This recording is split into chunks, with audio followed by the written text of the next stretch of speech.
Buen día. Bueno, 19 de septiembre, clase de metafísica, Michel Henry, la esencia de las manifestaciones.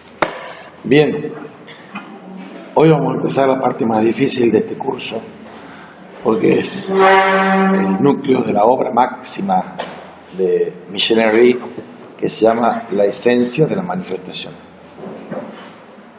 El libro de mayor calado, mayor alcance y el más duro. Así que vamos a ir paso a paso. Yo les voy a ir dando algunas pistas de lectura y de interpretación, y ustedes tendrán el texto para ir leyéndolo y rumiándolo. ¿Por qué digo que esto es el centro, el corazón de la materia en este año 2018, metafísica? Porque esta materia se llama metafísica de la vida. Y metafísica es un nombre, como ustedes saben, que no es de Aristóteles, pero nombra lo que Aristóteles nombra como la filosofía primera. Entonces la metafísica es y nunca renuncia a ser una filosofía primera. Y esa protefilosofía se distingue o se nombra como tal, desmarcándose de las filosofías segundas, lo que nosotros llamamos ciencias particulares. La filosofía primera es la que está en la cima del ordenamiento de los saberes a los que aspira el filosofar. Y el capítulo central de la filosofía primera es hoy, dice en el siglo XX, en la segunda mitad del siglo XX, dice este buen señor, este libro está concebido en los años 60, la esencia de la manifestación. Y el capítulo central de la filosofía primera, dice Michel Henry, es la recepción verdaderamente crítica del pensamiento de Martin Heidegger. O sea, Martin Heidegger es el pensador más significativo y relevante que hizo temblar y que produjo un cimbronazo en la filosofía como tal y en la filosofía primera en particular.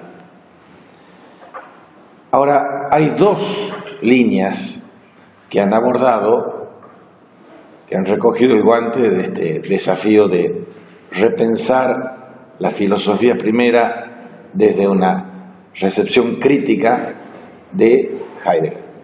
Una es Emmanuel Levinas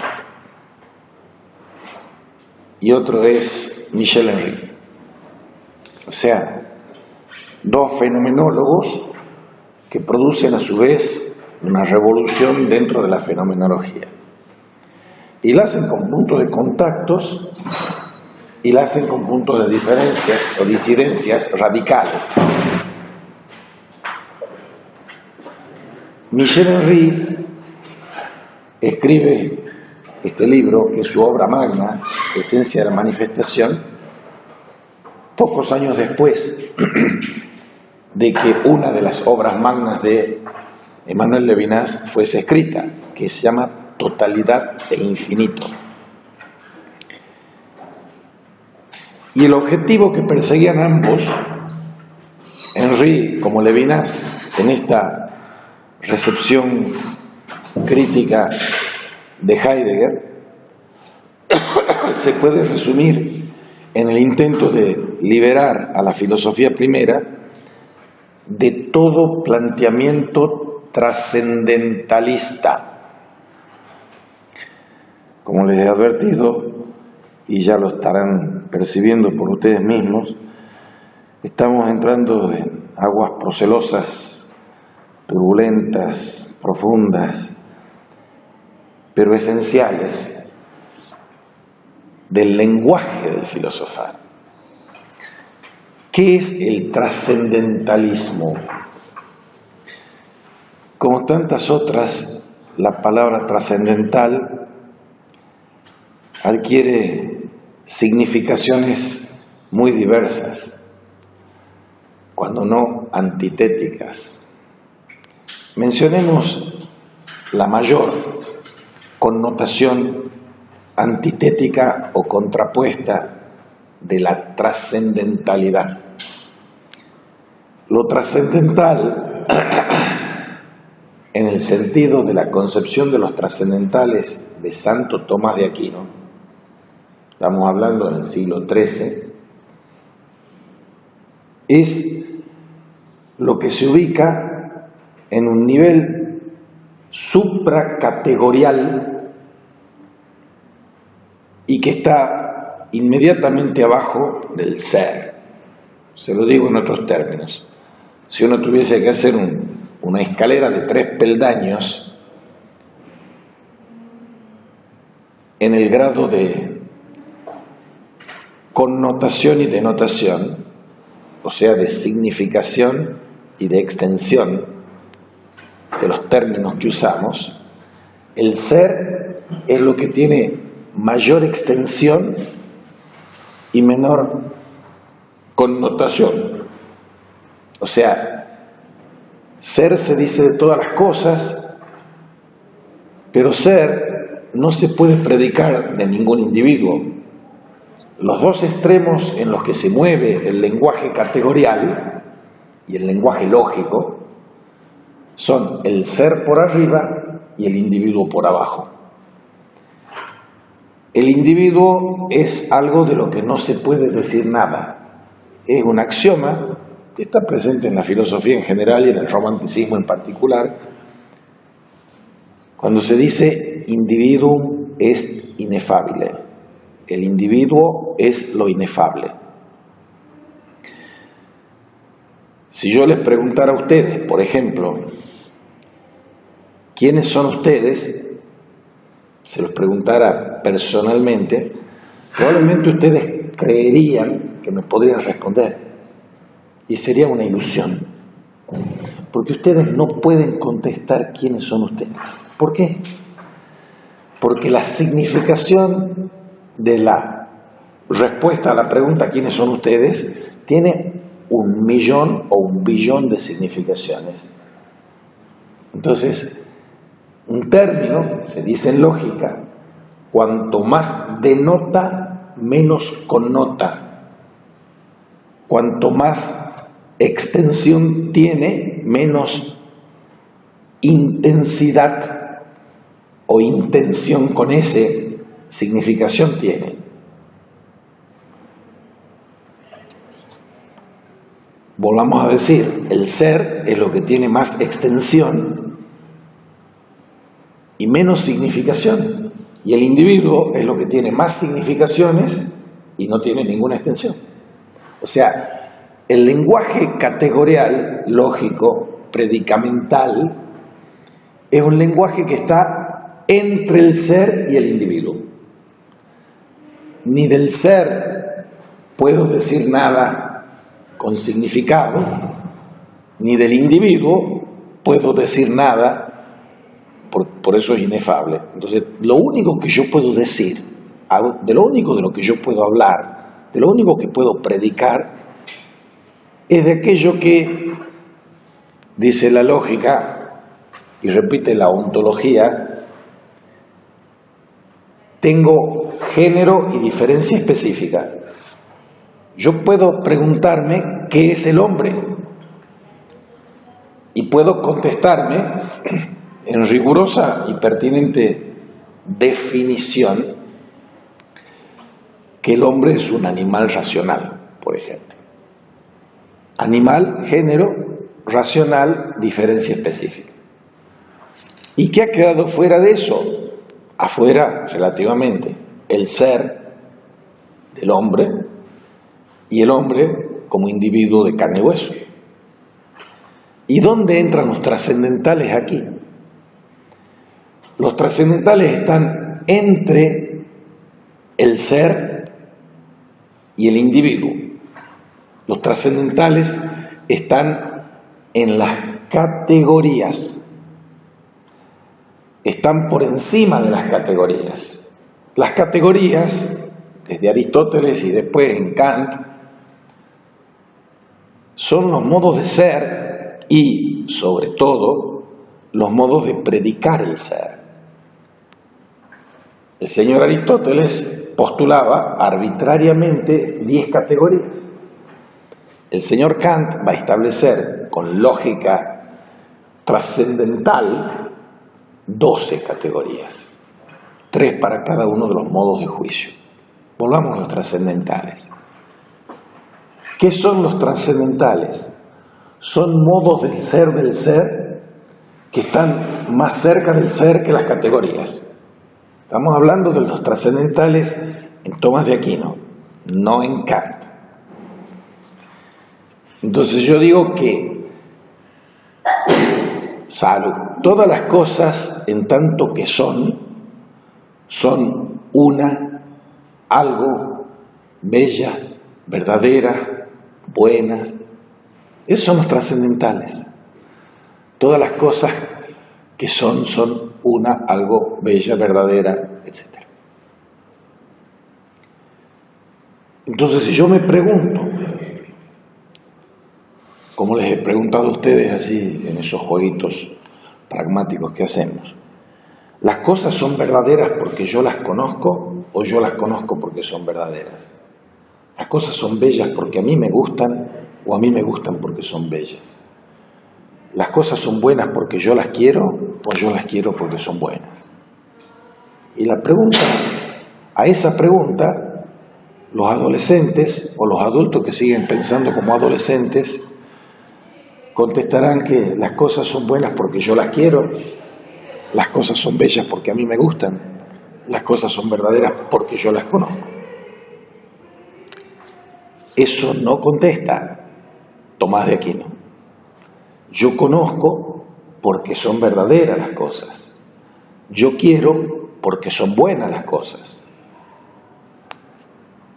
A mí me gusta porque son bellas las cosas. O sea, la trascendentalidad es la inherencia de la belleza, la verdad, la bondad, etcétera, a la cosa, a la verdad de la cosa.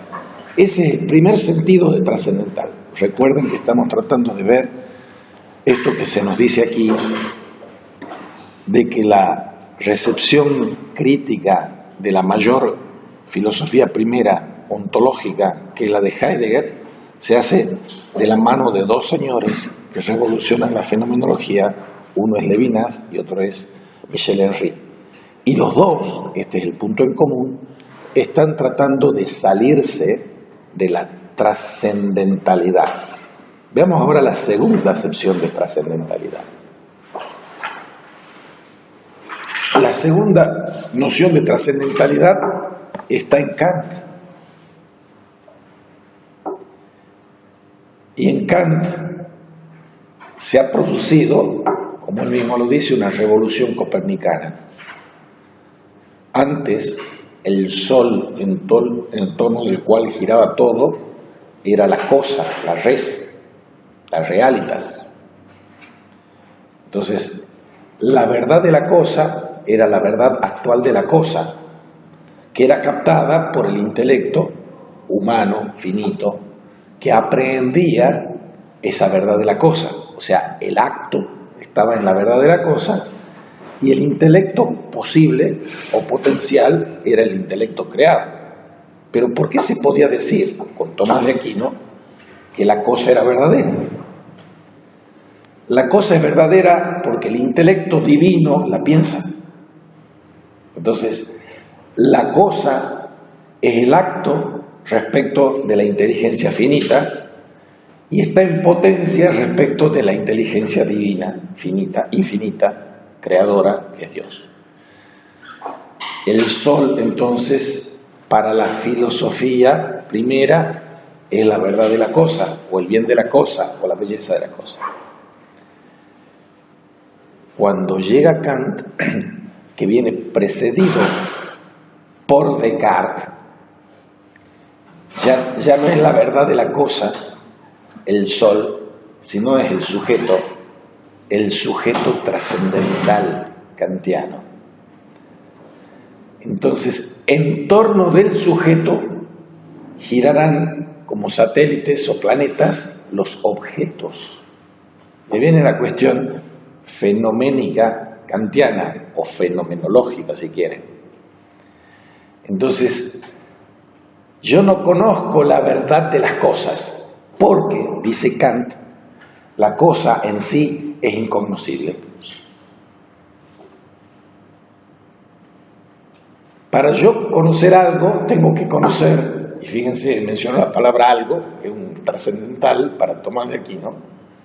Para conocer un otro qué, un aliud quid, yo tengo que conocer y puedo conocer solo un fenómeno, no un noumeno, no la cosa en sí, sino un fenómeno.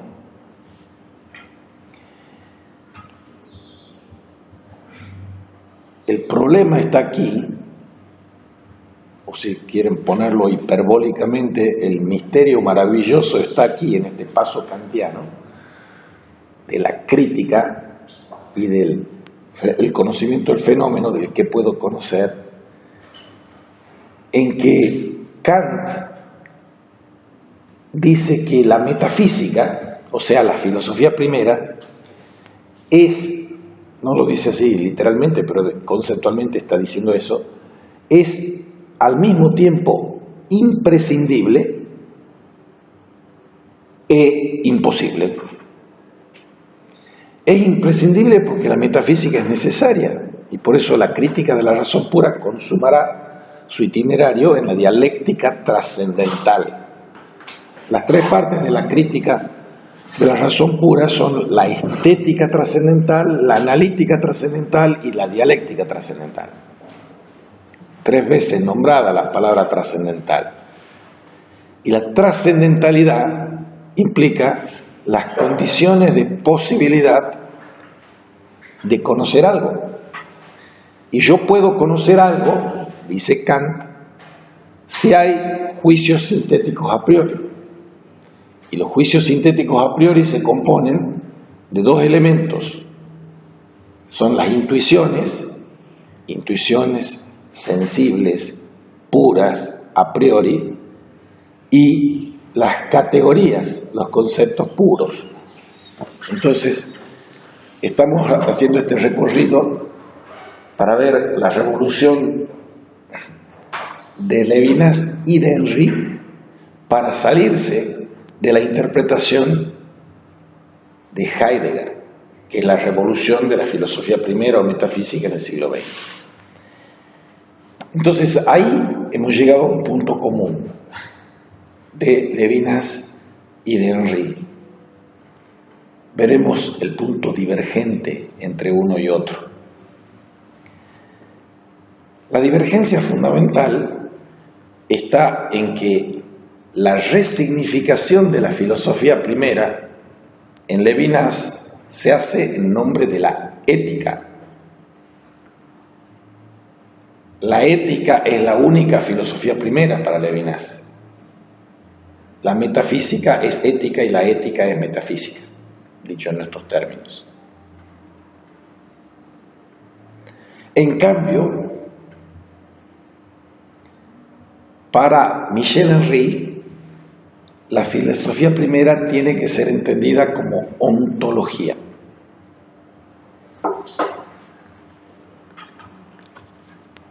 Les vuelvo a decir lo que les he dicho al comienzo.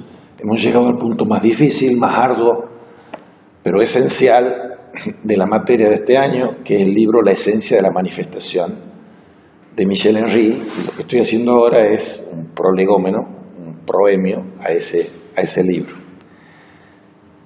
Ya hemos visto el punto en común y el punto divergente entre Levinas y Henry en la filosofía primera como ética y la filosofía primera como ontología.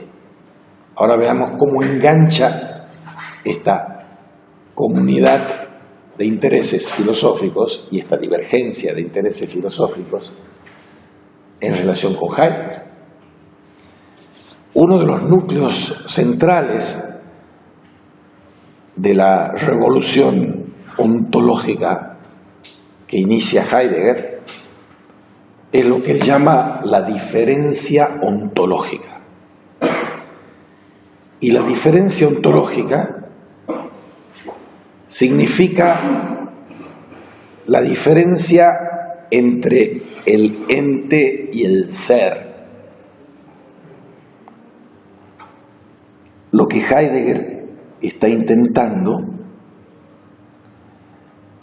es recoger una inquietud filosófica o metafísica que él adquiere en su muy temprana juventud cuando está en el colegio secundario. Un cura, que era el director del colegio donde él iba, le entrega un libro, y el libro que le entrega, el autor se llama Franz Brentano, y el libro se llama Los múltiples sentidos del ser en Aristóteles. Franz Brentano era un gran conocedor de Aristóteles, un gran conocedor de Santo Tomás de Aquino y un gran conocedor también de la filosofía moderna. Y con ese libro le despierta la vocación filosófica al joven Heidegger. ¿Qué está dicho en esto de enigmático y de inquietante que llama la atención de Heidegger? Está dicho que el ser se dice de muchas maneras. Entonces la pregunta que acompaña eso, la pregunta concomitante a eso es: ¿cuál es el sentido primario desde el cual se derivan esos múltiples sentidos del ser? Por eso, la empresa del pensamiento heideggeriano está consagrada a preguntar la pregunta fundamental de la metafísica, de la filosofía, que es tratar de elucidar, tratar de interpretar. Esta en clase. No, sí, disculpe, una silla que le sobre tiene. Entra por atrás si podés. Sí. Bueno, gracias. Tratar de elucidar, tratar de inquirir por el sentido del ser. Esa es la pregunta filosófica fundamental. La pregunta por el sentido del ser. Ahora, la filosofía trascendental, de la que ya hemos hablado en el primer paso escolástico, de Tomás de Aquino a Francisco Suárez, si quieren, a diferencia de la filosofía trascendental inaugurada por Kant, esa filosofía trascendental se había limitado, la de Kant, esta segunda, se había limitado a señalar las condiciones de posibilidad lógicas o subjetivas. La ontología, en cambio, tiene el intento o busca acceder al ser mismo como última condición.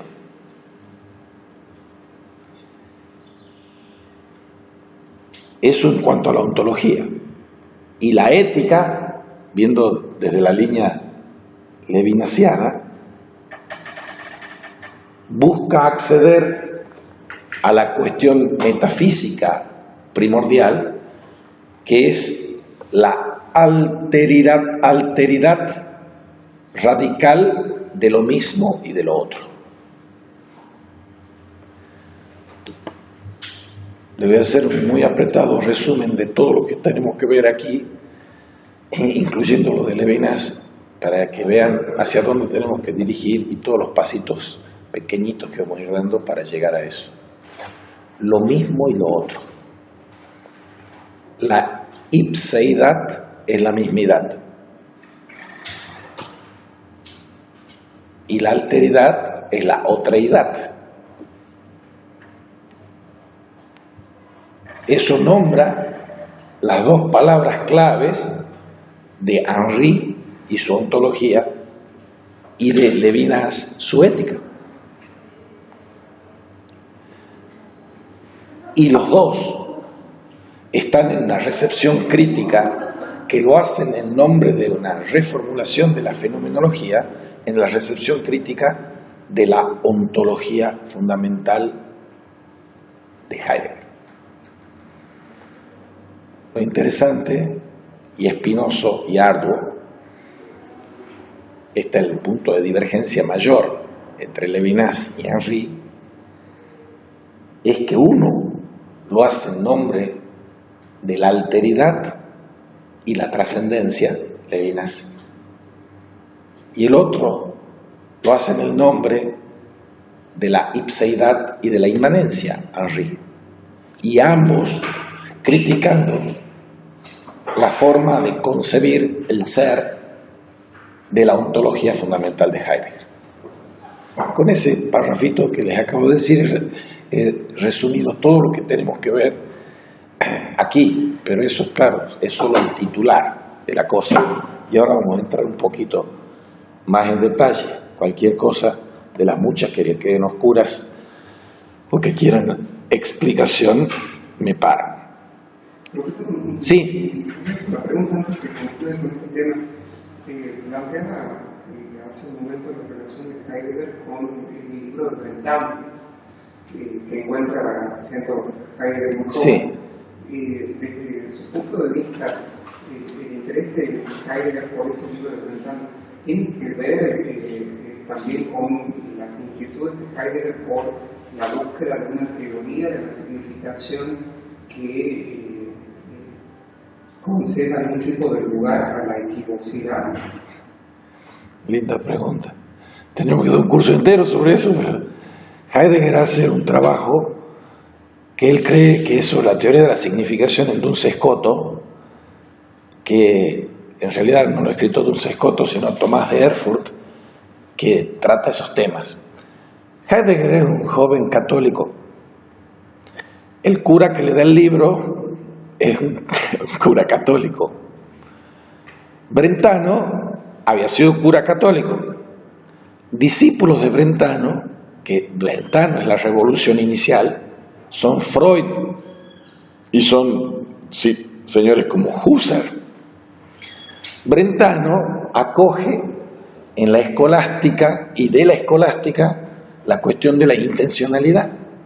Cuando yo pienso algo, cuando yo quiero algo, que eso es el meollo o el núcleo de la relación noesis-noema, el pensante y lo pensado, y que es el correlato de sujeto-objeto, dicho en lenguaje normal.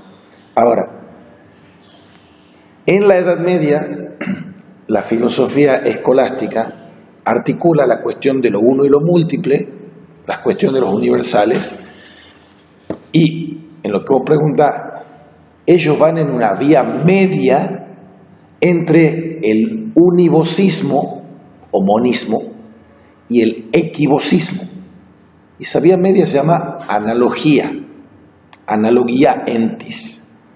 Entonces Brentano, que está viniendo de esa prosapia, de esa progenie, no está buscando ni el univocismo, que es lo que buscan los idealistas, ni el equivocismo, que es el que postulan los escépticos, sino la vía media.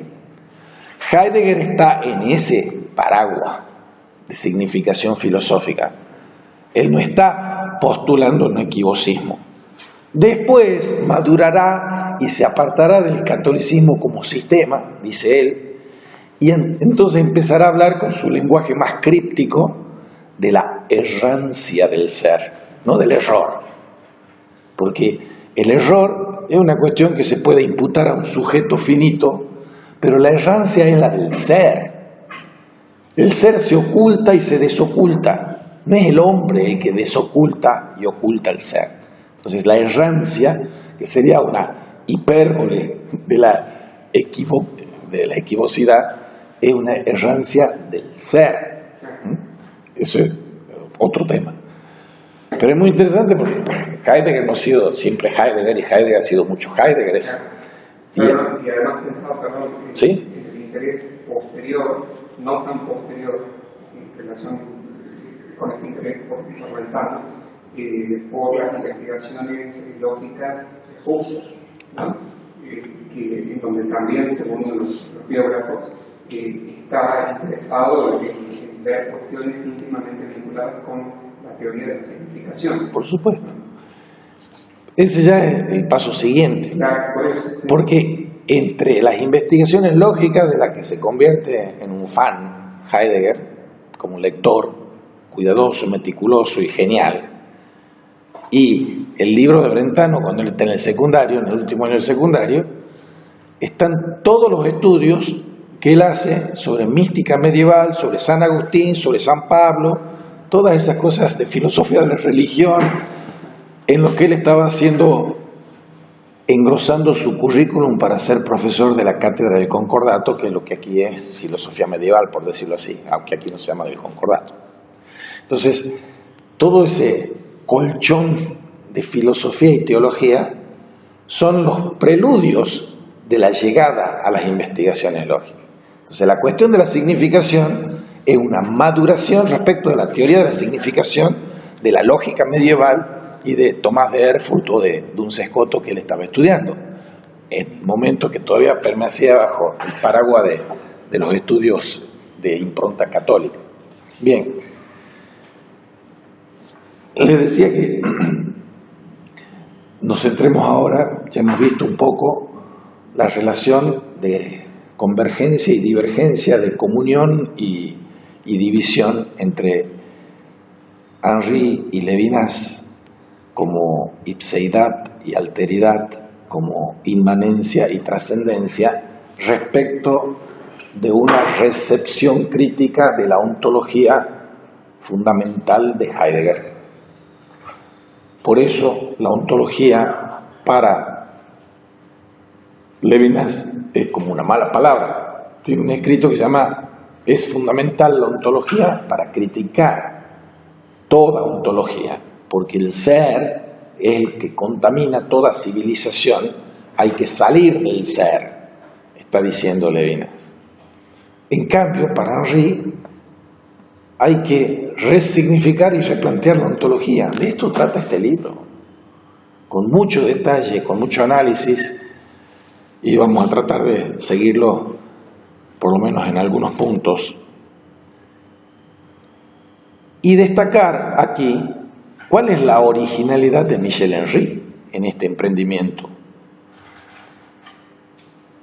Henry comprende al hombre mismo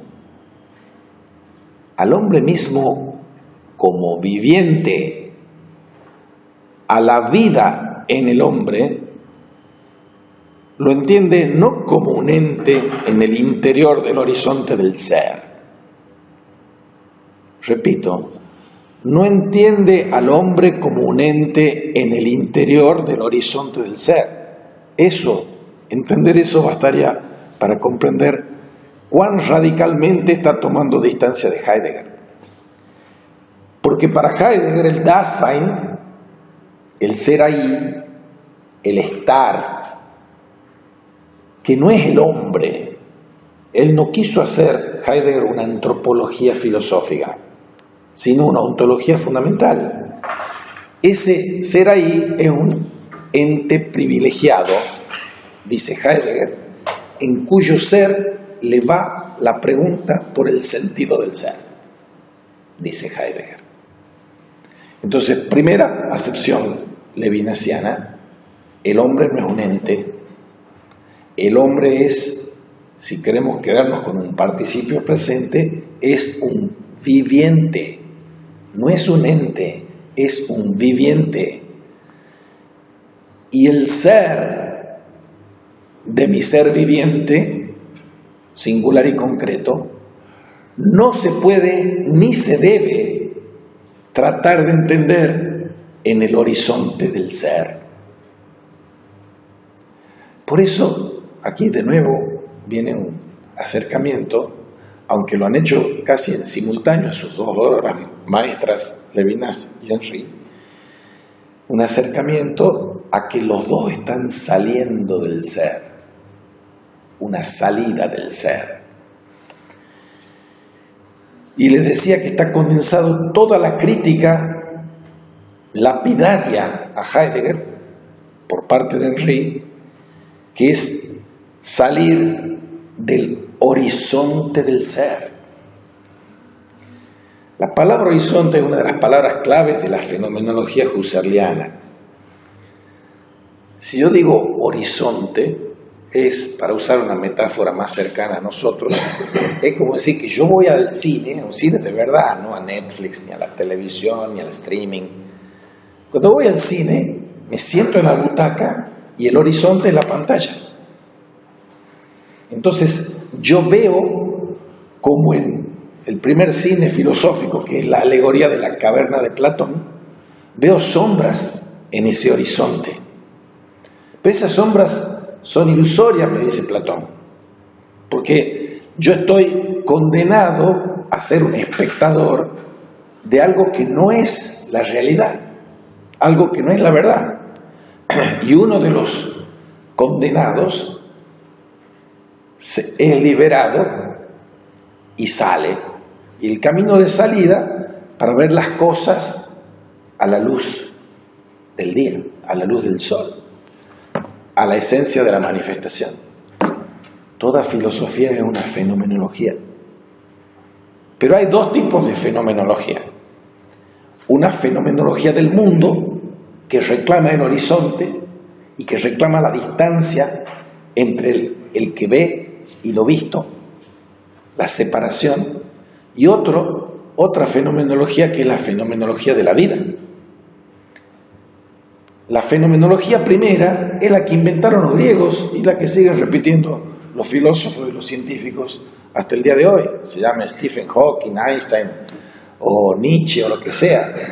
Son fenomenologías del mundo que implican un ser en el mundo, que implica un horizonte del ser.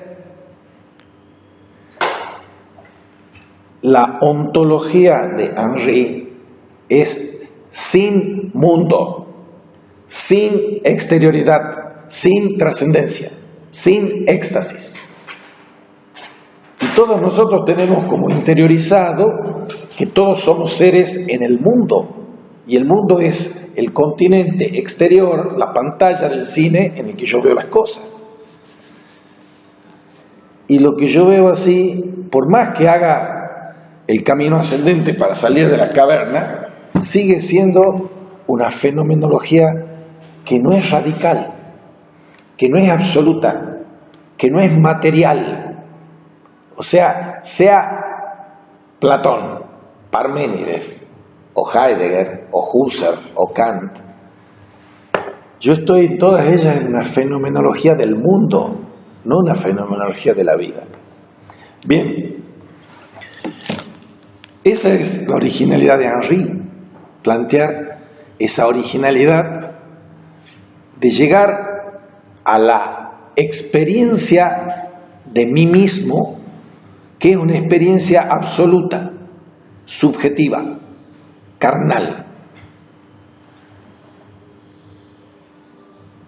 La ciencia no sabe, dice Henry en un librito que ustedes tienen colgado en el ICAT.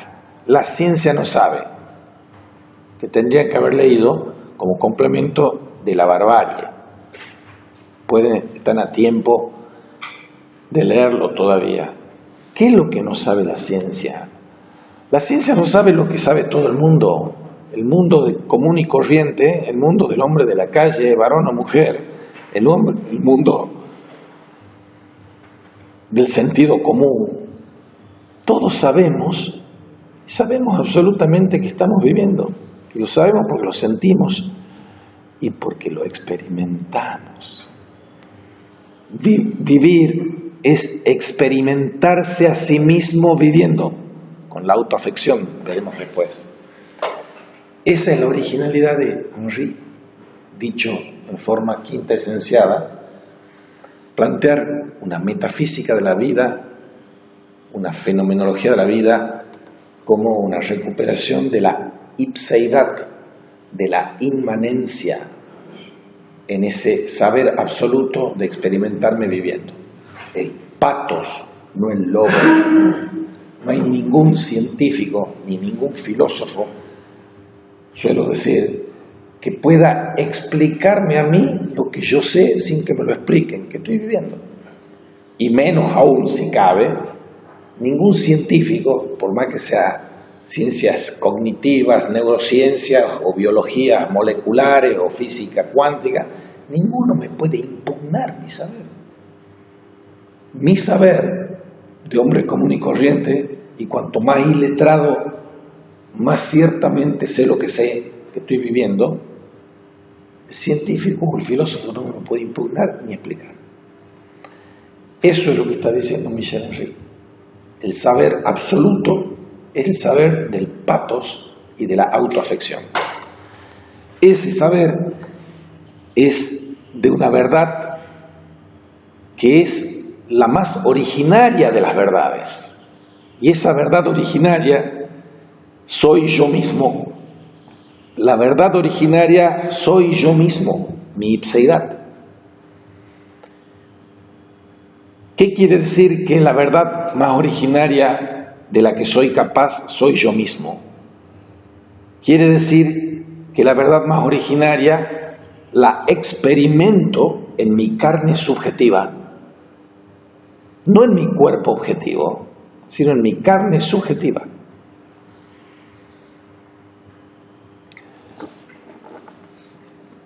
Cuando Michel Henry está planteando estas tesis desde este libro y de los que vienen después, está diciendo o echándole el guante, tirándole el guante a toda la filosofía y a toda la ciencia, que es desencarnada.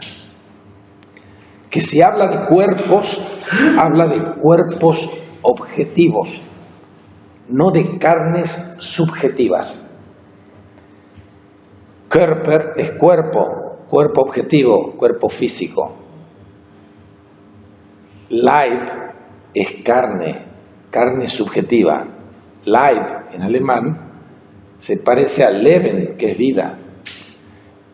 Y la filosofía viene siendo y perpetrando un ensayo desencarnado, sin carne. Veamos como un hito, y seguimos, y volveremos una y mil veces sobre ese hito genial, sobre Descartes. ¿Qué está haciendo Descartes? Descartes está plantado ante la encrucijada de múltiples presuntas ciencias que dicen la mía es ciencia, la tuya no es ciencia, de la teología de Santo Tomás de Aquino enfrentada a la de San Buenaventura o a la de Duns Scoto, y todos dicen que la de suya es la ciencia. Hay una confusión radical de qué sea una ciencia, de qué sea conocer a ciencia cierta. Ahí está la madre del borrego de Descartes, genial. Él dice, el problema mío es establecer la certeza del conocimiento. La certeza tiene un nombre en la ciencia que es, yo solo puedo estar cierto absolutamente cuando tengo una verdad apodíctica. ¿Qué quiere decir apodíctico? Que el predicado está relacionado de una forma necesaria con el sujeto. Si yo digo 2 más 2 es igual a 4, ese es un juicio analítico y apodíctico. No es meramente categórico. No puede ser que 2 más 2 sea 5. Para el uso normal o filosófico de esa época.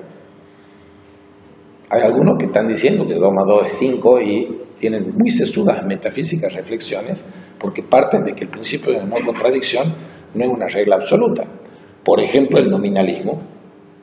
El nominalismo de Guillermo de Ockham pone que a Dios no lo podemos someter al principio de no contradicción, entonces Dios puede hacer lo que quiere, puede decretar que 2 más 2 sea 5. Bueno, cierro la digresión sobre el nominalismo que da pie a los empirismos y a los escepticismos, y volvamos a esta cuestión de la apodicticidad.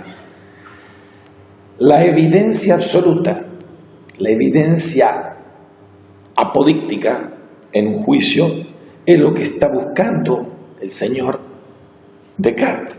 Por eso hace la duda metódica y duda de todo. Porque la pregunta que está por agazapada detrás de la duda es ¿cómo puedo conocer? o dónde se origina mi conocer para que sea un conocimiento científico y que no se preste a discusiones de escuelas contrapuestas. ¿Puedo hacerlo desde la matemática? Y contesta que no. Y yo no lo puedo hacer por los datos que me vienen por los sentidos. Y contesta que no, los sentidos me engañan. Y frente a la evidencia apodíctica del 2 más 2 es 4, puede ser que un genio maligno, dice Descartes, se meta dentro mío y me haga pensar que 2 más 2 es 4 y en realidad 2 más 2 es 5, o al revés. Entonces él está buscando un punto de partida absoluto y apodíctico. ¿Cuál es? El cogito. Todo este libro es una reflexión sobre el ego y el cogito y el ipse para constituir una ontología universal y racional. Entonces, esa ipseidad significa que la verdad más originaria soy yo. Pero yo puedo decir muy suelto de cuerpo, la verdad originaria soy yo mismo, mi ipseidad. Bueno, mostrámelo filosóficamente. Eso es lo que se le puede y se le debe preguntar a este señor. Si yo digo que la verdad más originaria soy yo mismo, es mi carne subjetiva misma, esto quiere decir que el hombre no se hunde en el océano de la sustancia, la metafísica sustancialista de Aristóteles a Santo Tomás de Aquino, ni se hunde en la historia del espíritu absoluto, para mencionar a Hegel como consumación del itinerario ontoteológico de la modernidad, ni surge en el acontecimiento impersonal del ser. Ese es un palo a Heidegger. Acontecimiento dice Ereignis. Uno de los últimos libros de Heidegger es el Ereignis, el evento, traducen algunos, el acontecimiento otros. O sea, ni sustancia aristotélico-tomista, ni espíritu absoluto, ni crítica kantiana de la representación, ni acontecimiento impersonal del ser de Heidegger. Ese es el derrotero que se fija a sí mismo el señor Michel Henry. Si no es nada de eso, ¿qué es ese pensamiento originario? Es el que no tengo que temer más yo mismo, la disolución de mi existencia en ningún sistema. La verdad es el todo, decía Hegel. La verdad es el sujeto, dice Kierkegaard. Kierkegaard se enfrenta y confronta con Hegel para negar uno de los rasgos esenciales del hegelianismo, el sistema, y que la verdad es el todo. En eso de nuevo vuelven a estar emparentados Henry con Levinas. Pero el primer crítico filosófico de la totalidad y el totalitarismo es alguien previo a ellos, que es Franz Rosenzweig. Porque Franz Rosenzweig ha señalado, tenía una tesis doctoral sobre Hegel y el Estado, así que conoce a Hegel del derecho y del revés, ha señalado de que desde que nace la filosofía es totalitaria. Porque cuando nace con los presocráticos, la pregunta de qué es la realidad, de qué es la physis, de qué es la naturaleza, se contesta: la naturaleza es agua, todo agua, tales, todo aire, todos los 4 elementos, todo número, todo ser, todo devenir, todo.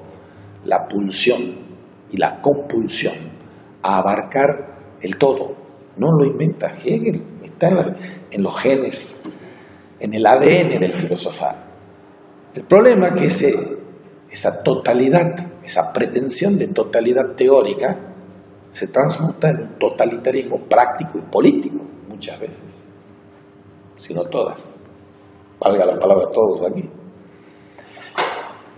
Contra eso militan la ética como metafísica de Levinas y esta ontología, esta fenomenología de la vida de Michel Henry. Bien, hacemos una pausa, 7-8 minutos, y después retornamos. No sé si tienen preguntas de esto que hemos visto hasta ahora. en esta alabanza de Michel Henry del prólogo de La esencia de la manifestación, García Baró dice lo que ya les he estado mencionando de la contratapa, que el capítulo central de la filosofía primera es la crítica del pensamiento de Martin Heidegger en los continuadores de la filosofía fenomenológica. Ahí hay un detalle sumamente importante. La gente que no conoce filosofía en general y fenomenología en particular cree que es lo mismo decir Husserl que decir Heidegger, que decir Merleau-Ponty, que decir Levinas, que decir Henry. Son simplemente parlamentos por boca de ganso de la gente que ignora, que no lee y que habla leyendo solapas. Cada uno, Husserl es uno de los creadores de escuelas, la fenomenología, que ha generado más herejes, más tendencias heréticas. O sea, los discípulos de Husserl, con el método de Husserl, tuvieron la creatividad para dispararse e implosionar a la fenomenología. Nosotros aquí y ahora estamos en una de esas herejías, a mi juicio las dos más importantes, que son la de Henry y la de Levinas. Cuando está diciendo aquí que Michel Henry forma parte de la recepción crítica del pensamiento de Martin Heidegger en los continuadores de la filosofía fenomenológica, no está diciendo de cualquiera de los continuadores, está diciendo de Levinas y de Henry. Los dos principales protagonistas son ellos. Y la esencia de la manifestación, que es este libro, es el libro más importante y ambicioso de Michel Henry, dice García Baró. Y se sitúa antes, pongo comillas en antes, que Totalidad de Infinito. Pongo comillas porque no es un antes cronológico, sino un antes en el orden de la exposición en este libro. Totalidad de Infinito es el texto más logrado y unitario de Levinas. Totalidad de Infinito se publica en 1961 y la esencia de la manifestación se publica en 1963. Pero vuelvo a lo que les he dicho antes sí cronológico aquí, que Levinas apunta en Totalidad e Infinito, el subtítulo es Ensayo sobre la exterioridad. Ensayo sobre la exterioridad, porque la exterioridad es el otro, es la huella del otro, el otro con mayúscula, es el infinito que rompe toda totalidad. El otro no puede ser encapsulado en una totalidad conceptual. Entonces el otro es la trascendencia. Eso es Levinas. En cambio, Michel Henry, que se referencia y se considera en deuda de Søren Kierkegaard, es poner como fundamento de todo fundamento de su filosofar a la inmanencia, a la subjetividad. Eso ya está en San Agustín. Cuando San Agustín dice que Dios me inhabita porque es interior íntimo meo, superior sumo meo, más íntimo a mí que yo mismo y más sublime de lo más superior que hay en mí. Cada individuo está inhabitado por ese Dios. Esa es la ipseidad en Kierkegaard y será aquí, en este nuevo escenario, en Michel Henry. Ahora, tanto Henry como Levinas han partido de la aceptación de que Heidegger ha superado ciertas limitaciones de la fenomenología husserliana. Y ahí hay otro punto capital. ¿Qué ha significado Heidegger para Husserl? Husserl es el creador de la fenomenología en su sentido más maduro y contemporáneo. Ya había fenomenología en la crítica de la razón pura. Había otra fenomenología con Hegel en la fenomenología del espíritu. Y hay otra, radicalmente otra fenomenología con Husserl. Ahora, ¿qué significa Heidegger para la fenomenología de Husserl? Tanto Henry como Levinas están aceptando que Heidegger ha superado ciertas limitaciones de la fenomenología husserliana. De todo esto vamos a ir explicando detalladamente y circunstanciadamente de la mano de Michel Henry. En los últimos años de la vida del gran filósofo Husserl hay un giro que produce Husserl para su propia concepción de la fenomenología, un giro producido por efecto del pensamiento crítico de Heidegger sobre su fenomenología. Lo que Heidegger le viene a decir o espetar al señor Husserl es que su fenomenología es maravillosa, pero se queda corta respecto de la vida cotidiana de cada quien.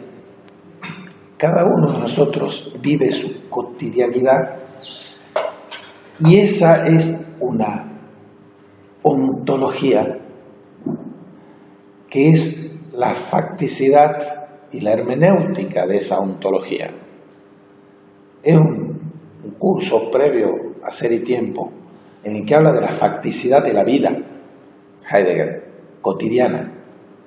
Y eso va a perfilarse después.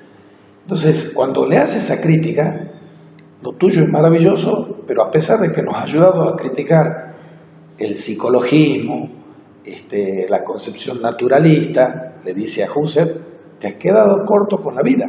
Entonces el último Husserl introduce el Lebenswelt, el mundo de la vida. Pero incluso ese mundo de la vida, Heidegger dice, lo mismo te seguís quedando corto. Y Henry le acepta la crítica esa a Heidegger, a Husserl por parte de Heidegger. En esencia, la superación que propone Heidegger de Husserl consiste en liberar el trabajo de la filosofía primera de todo planteamiento trascendentalista, que es lo que hemos visto largamente en la primera hora. Husserl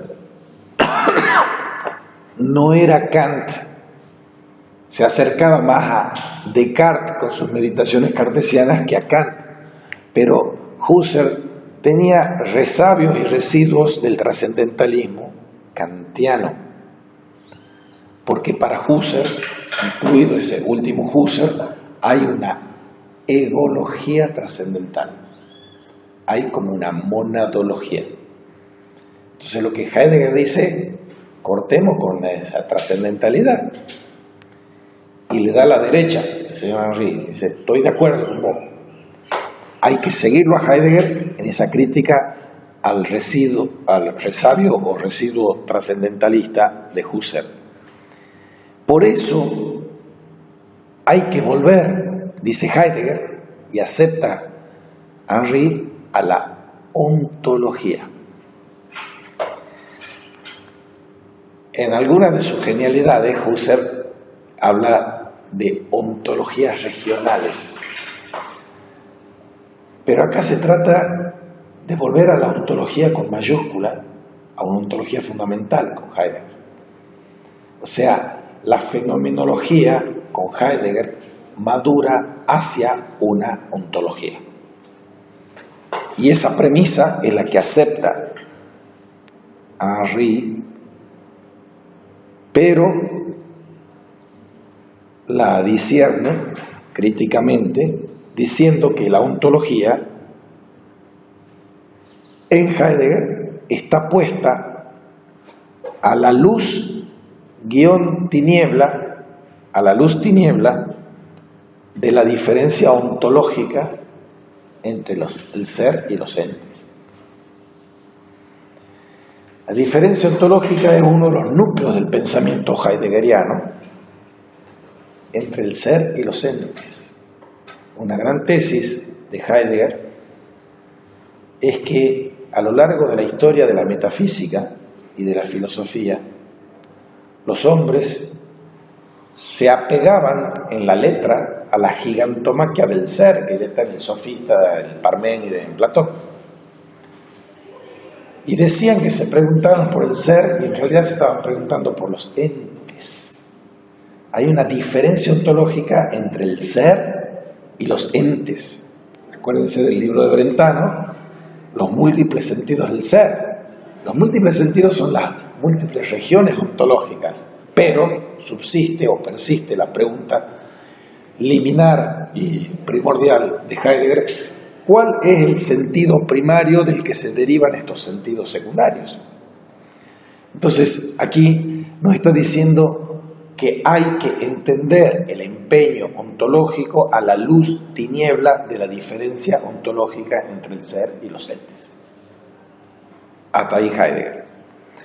La filosofía trascendental solo se limitaba a señalar las condiciones de posibilidad, término kantiano, lógicas o subjetivas, y la ontología sería, en el propósito de Heidegger, el acceso al ser como la última condición, como el último fundamento, el ser como la última condición incondicionada ella de todas las cosas que están fundamentadas y puestas en el ser por el ser. La palabra condición es una palabra preciosa y polisémica. En Kant se inaugura este sintagma que es condiciones de posibilidad. Y los románticos, que son anti-ilustrados y anti-kantianos, lo que buscan es lo incondicionado.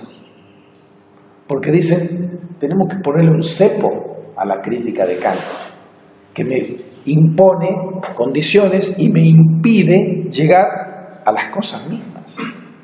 Y los románticos van a decir, esto no aparece en Henry, así, es una cuestión un poco más literaria, que por todos lados buscamos lo incondicionado y siempre encontramos las cosas.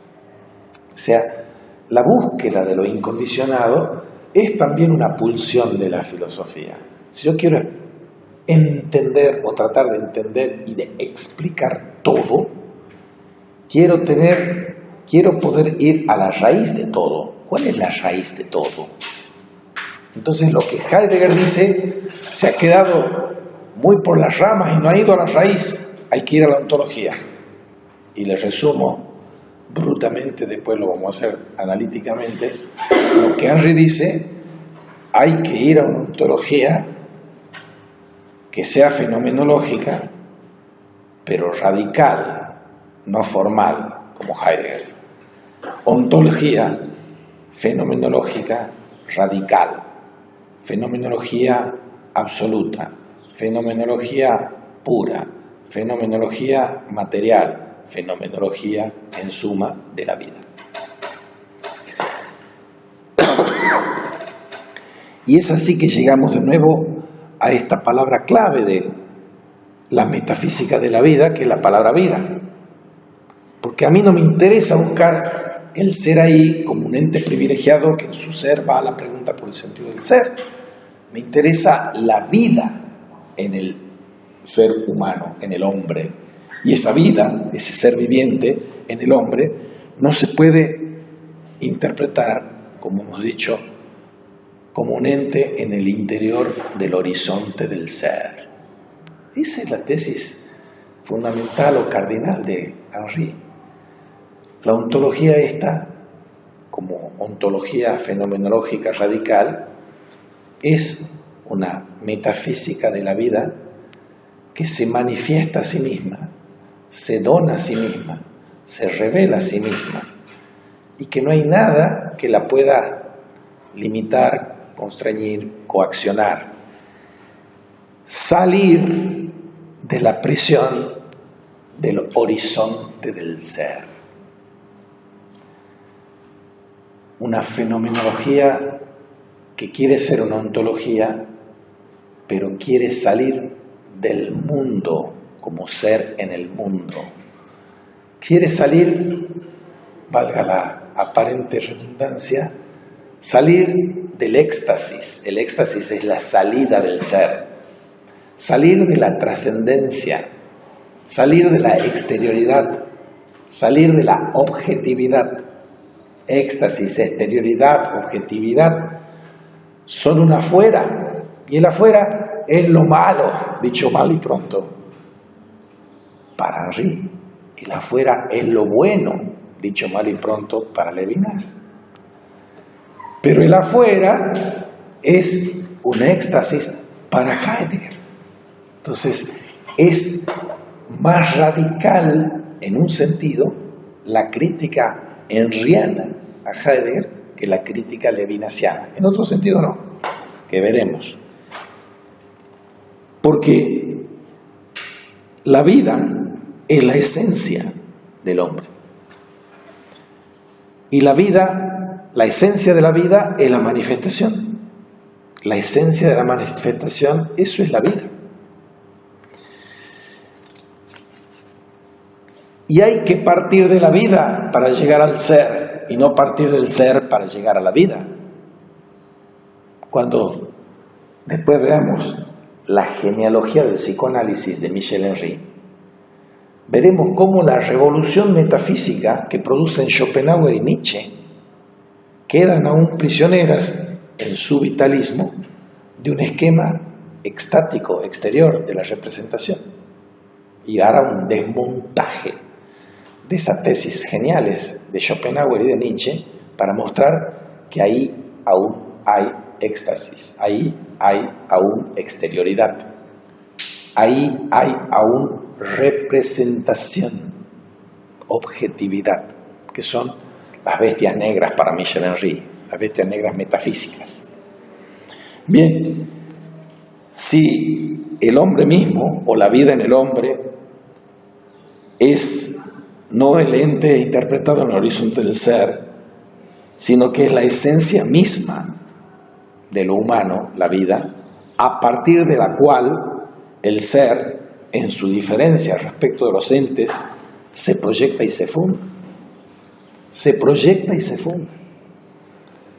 No es una diferencia ontológica del ser y los entes que se queda en la formalidad, como en Heidegger.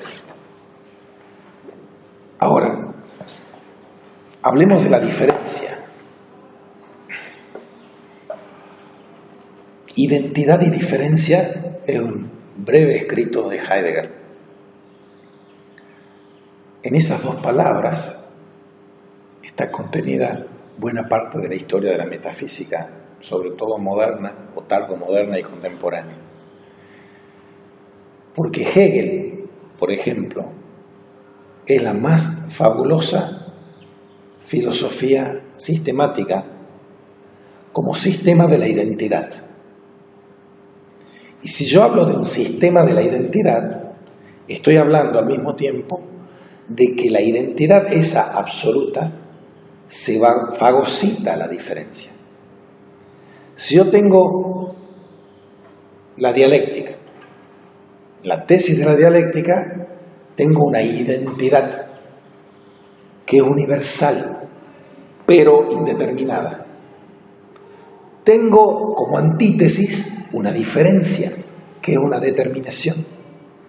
Y tengo en la síntesis el retorno a la identidad por la mediación de la diferencia.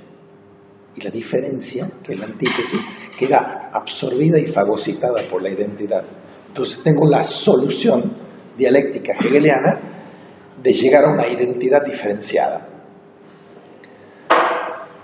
Se podría decir, como se ha dicho, de que todas las filosofías son anotaciones a pie de páginas de los diálogos de Platón, decía Whitehead. Se puede decir que todas las filosofías contemporáneas son anotaciones a pie de página de la dialéctica de Hegel. Todos tienen que afrontar la cuestión de Hegel para convertirse en hegeliano, a su vez hegeliano de izquierda o hegeliano de derecha, o para convertirse en anti-hegeliano. Hay dos anti-hegelianos que son apóstoles y predicadores de la diferencia, por más que algunos crean que uno de esos dos no lo es: Marx y Kierkegaard, que tiran un exocet al sistema de la identidad. ¿En nombre de qué? En nombre del individuo. Uno de los prácticos que ustedes han hecho, o que si no volverán a hacer, es de la clase pública que doy yo sobre el concepto de clases, el cambio del concepto de clases en Marx, que la tesis revolucionaria de Michel Henry es enfrentarse a toda la vulgata y la academia marxista o marxiana, leninista, trotskista, que postula que el núcleo filosófico central es el proletariado, son las clases sociales, y lo que dice Henry, pero vayan a leerlo a Marx. En la ideología alemana, que después de la genealogía del psicoanálisis, como es Marx, la ideología alemana, los manuscritos económicos filosóficos, y la tesis metafísica central ahí es que lo central es el individuo, no la clase, no el colectivo. Por supuesto que Marx mismo dice esa cosa del colectivo y de las clases en los escritos de Barricada, como Manifiesto Comunista, el propio Capital, etc. Pero el núcleo metafísico más importante, dice Henry, está en el individuo. Y todos esos individuos de Marx o el individuo de Kierkegaard están torpedeando el sistema de la identidad. Volvamos entonces a este tránsito de Husserl a Heidegger y de Heidegger a Henry con esta cuestión. En el caso de Levinas no es una diferencia ontológica, sino una diferencia ética. O sea, el sistema de identidad no lo ha inventado Hegel, lo inventó Parménides con su poema del ser, al decir que hay una identidad entre ser, pensar y decir. Ahí está el sistema de identidad. Y todos son anotaciones a pie de página de Platón y de Parménides, incluido Hegel. Entonces, a lo largo de la historia de la filosofía y de la metafísica, ha habido personas que se han desmarcado del sistema de identidad. Son aquellos que han estado planteando la dignidad metafísica de la diferencia. La diferencia es la individualidad, el singular, existente, concreto, el hombre de carne y hueso. Y eso es lo que aparece aquí como diferencia ética. La diferencia ética en Levinas es que no hay un libre albedrío para elegir empezar la metafísica desde la mismidad o desde la alteridad. Sí o sí tengo que empezar de la diferencia, de la alteridad. La alteridad es lo primario, no la mismidad en Levinas. Y la diferencia ética es que yo mismo, siempre vengo después del otro. Siempre estoy por debajo del otro. Y tengo una responsabilidad infinita para con el otro. Y hay una relación asimétrica entre el otro y yo. Soy rehén y cautivo del otro. Esa es la diferencia ética en Levinas. Y esa diferencia ética es previa y primordial respecto de la diferencia ontológica de Heidegger. Punto y coma. Pasemos a Henry. También respecto de la ontología fundamental de Heidegger, Henry plantea una ontología fenomenológica radical. Es muy interesante verlo esto en el discurso o en el curso de las corrientes filosóficas que se están templando aquí. Y Ser y Tiempo, uno de los más maravillosos libros, uno de los 5 mejores libros de la filosofía, dice Levinas, junto con el Fedón, la crítica de la razón pura, la fenomenología del espíritu, etc.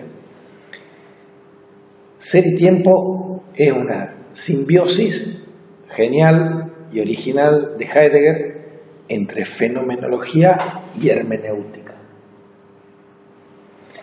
Y muchos de los seguidores de la fenomenología se hicieron, tras las huellas de Heidegger, fenomenólogos hermenéuticos. Por ejemplo, Paul Ricoeur, gran fenomenólogo francés. Y estos dos señores, Levinas y Henry, dice, somos fenomenólogos pero no hermeneutas. Queremos permanecer en la huella del maestro Husserl de la fenomenología. Por eso hay que indagar qué es la fenomenología.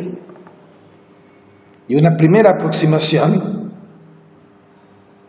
de una línea y un poco más es decir que la fenomenología es el estudio del aparecer mismo de cuanto aparece.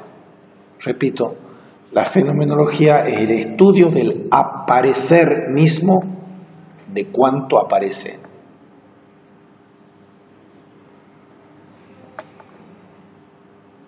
Y en el caso de Henry,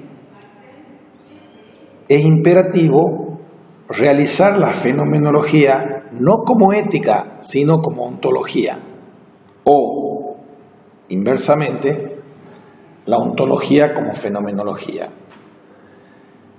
Y la ontología como fenomenología significa fundar que aparecer es en realidad lo mismo que ser. Aparecer es en realidad lo mismo que ser.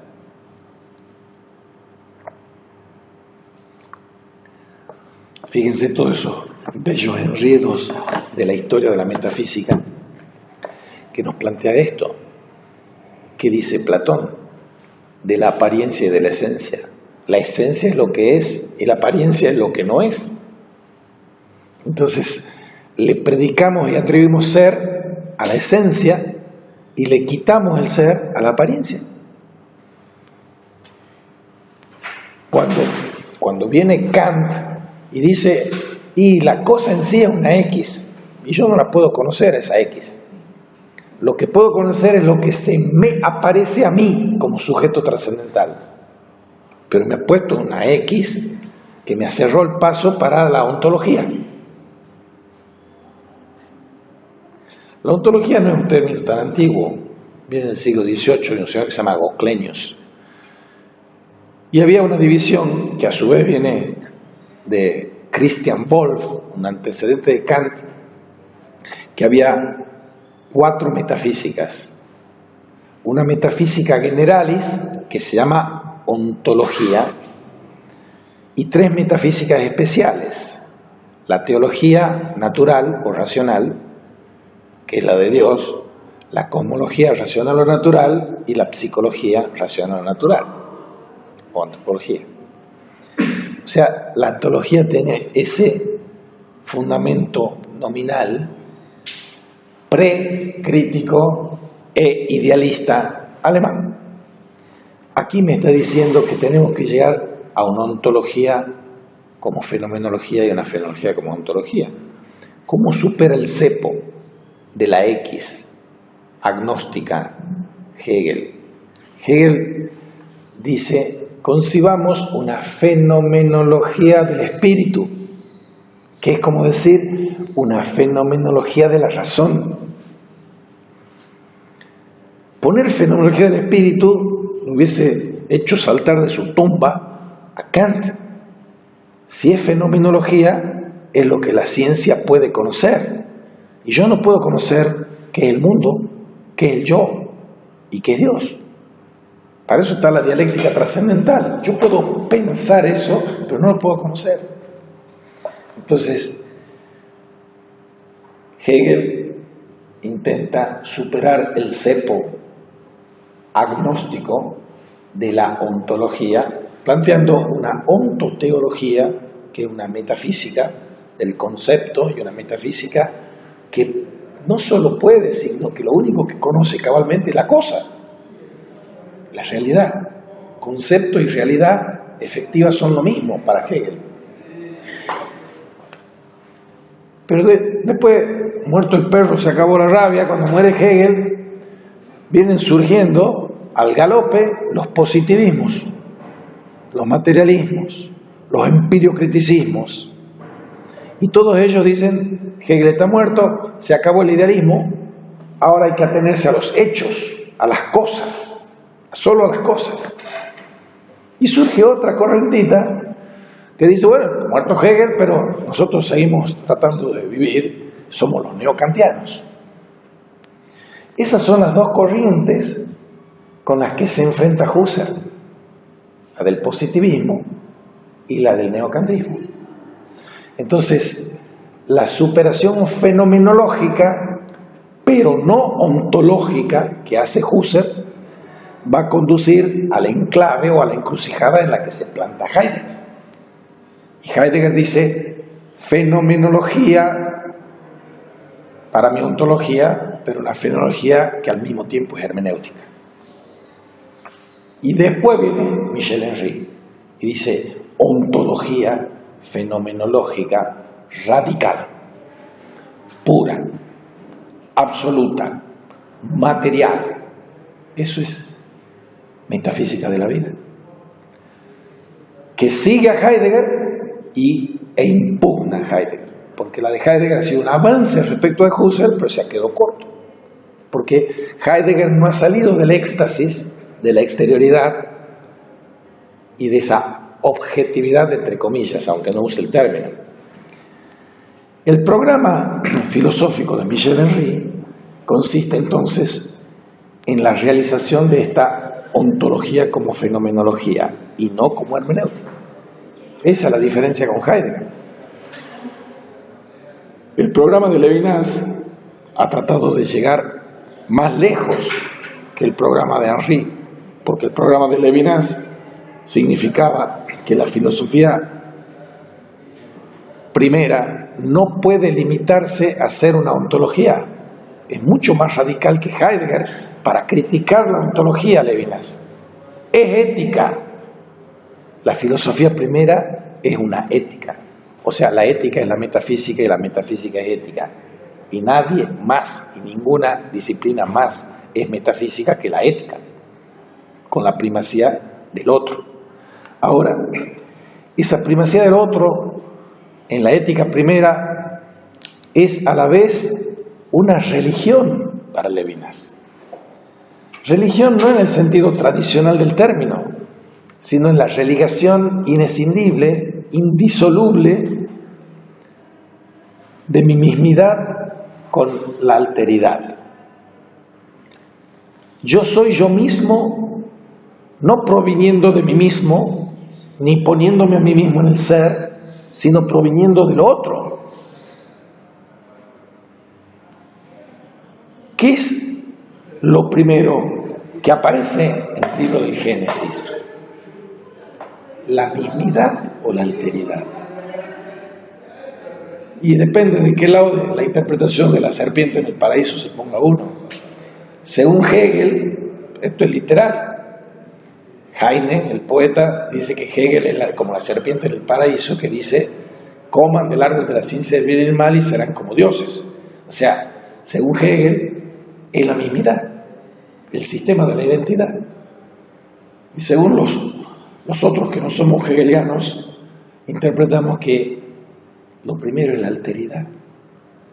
Si lo ponemos en el equívoco término yo-tú, el primer pronombre personal que aparece no es el yo, sino cuando salen de pecar y de la escena de la serpiente, Adán y Eva, ¿dónde estabas tú?, le pregunta Dios.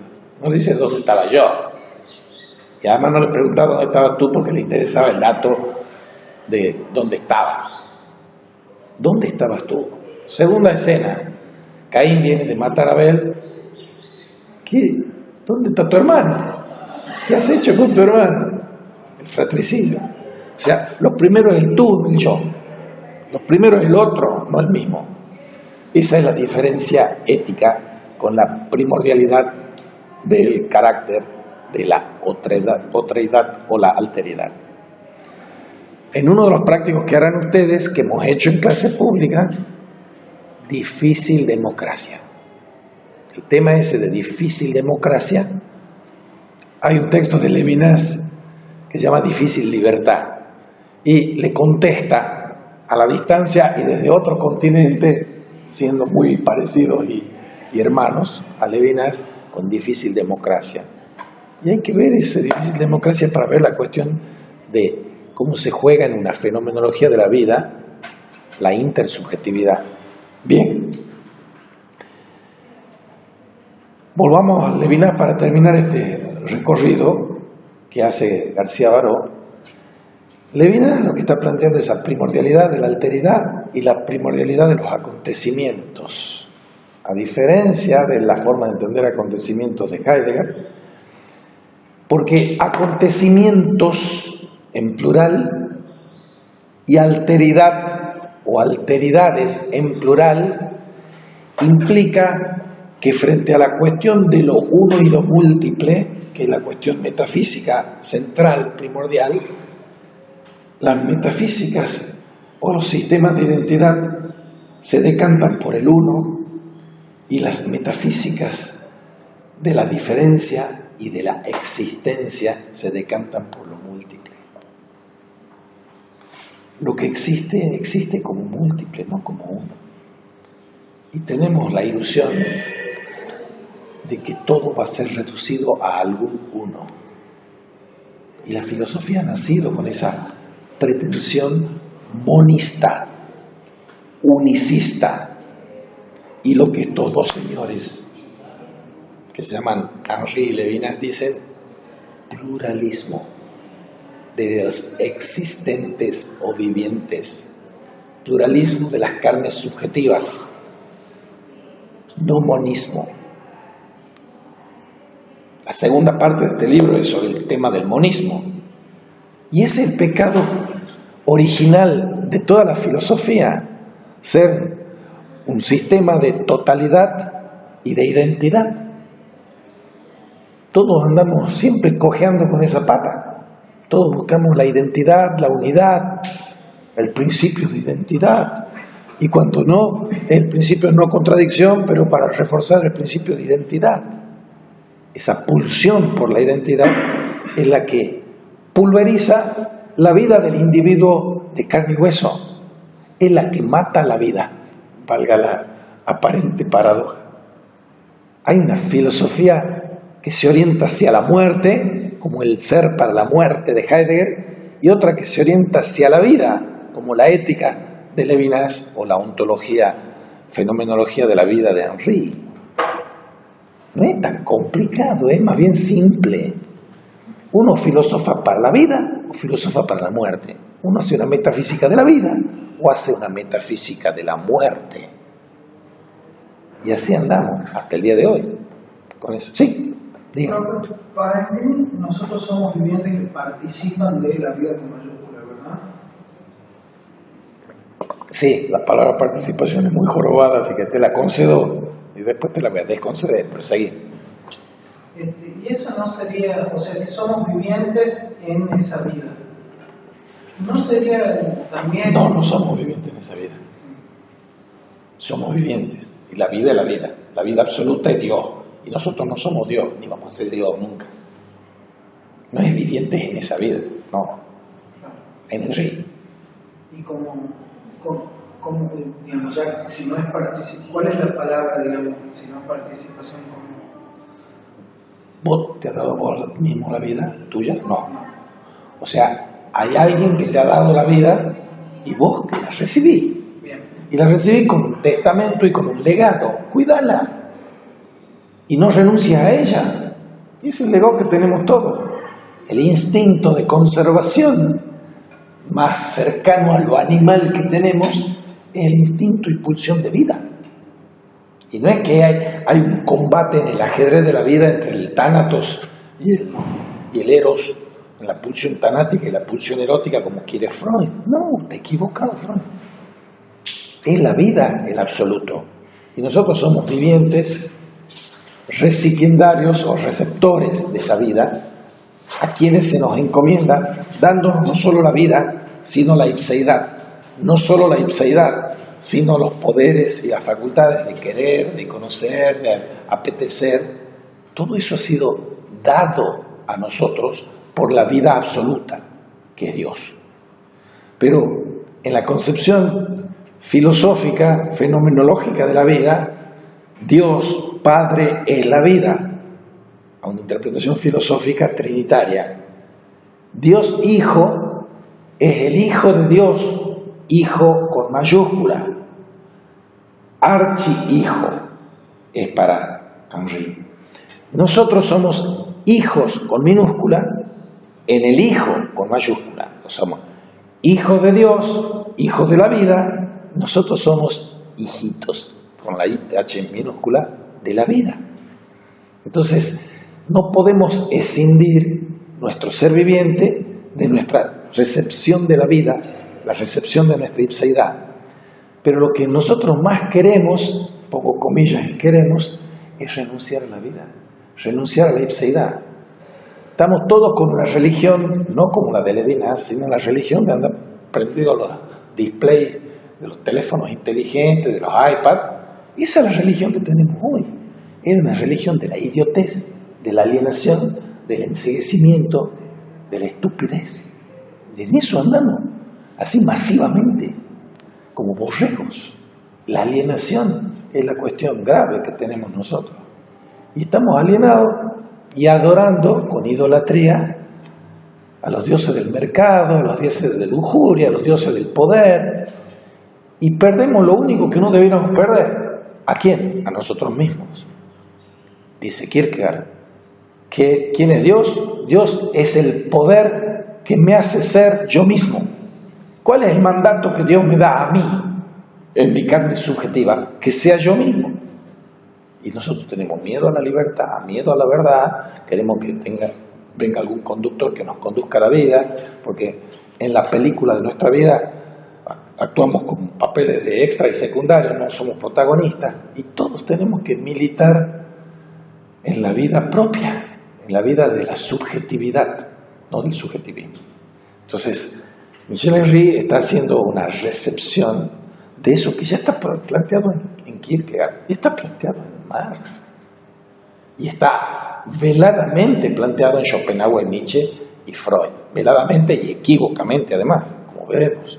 Entonces, el desafío para nosotros es que tenemos un presente, un regalo, que es la vida presente. Nadie está viviendo ahora y aquí en el ayer, ni en el mañana. Estamos viviendo en el infinito presente de nuestra vida presente. Y ese es un regalo. Y cada uno de nosotros es responsable infinito por esa ipseidad, que implica también la ética de hacerse cargo de los otros, porque yo he sido informado y creado con ese gen de hacerme cargo de los otros. Esa es la pregunta que le hace el Señor Dios a Caín: ¿qué has hecho con tu hermano? Y el respondón y replicón de Caín le contesta: ¿es que acaso yo soy el guardián de mi hermano? Pregunta y repregunta, replicona, son la esencia de la ética metafísica. ¿Somos nosotros los guardianes de nuestros hermanos? Y si la respuesta es sí, esa es la esencia de nuestro existente existir. Nosotros tenemos que vivir en clave existencial de hacernos cargo de los hermanos, de tener responsabilidad infinita.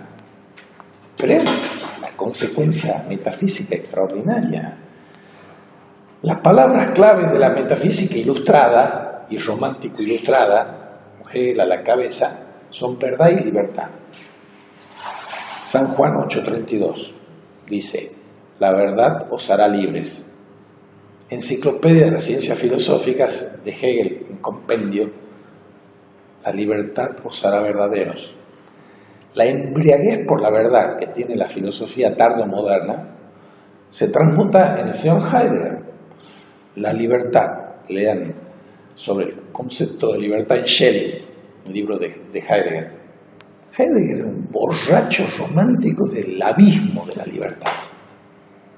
O sea, hemos pasado nosotros del mandato de Dios, de la responsabilidad, al mandato autónomo, autoconsciente, autodeterminante de la Ilustración y el Romanticismo, de que somos libres.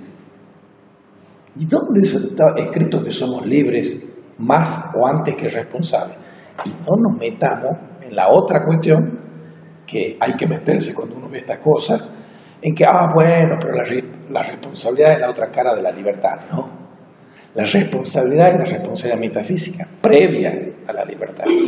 Yo, antes de ser libre y espontáneo, soy responsable por el otro. No sé si queda claro. Sí. En realidad mi pregunta era más por el lado de si Dios es uno en el absoluto y nosotros somos a partir de Dios y de la vida con mayúsculas, si no es también un poco un monismo eso. No lo es en absoluto. Es un monoteísmo, pero no un monismo, en el caso de Henry, como cristiano.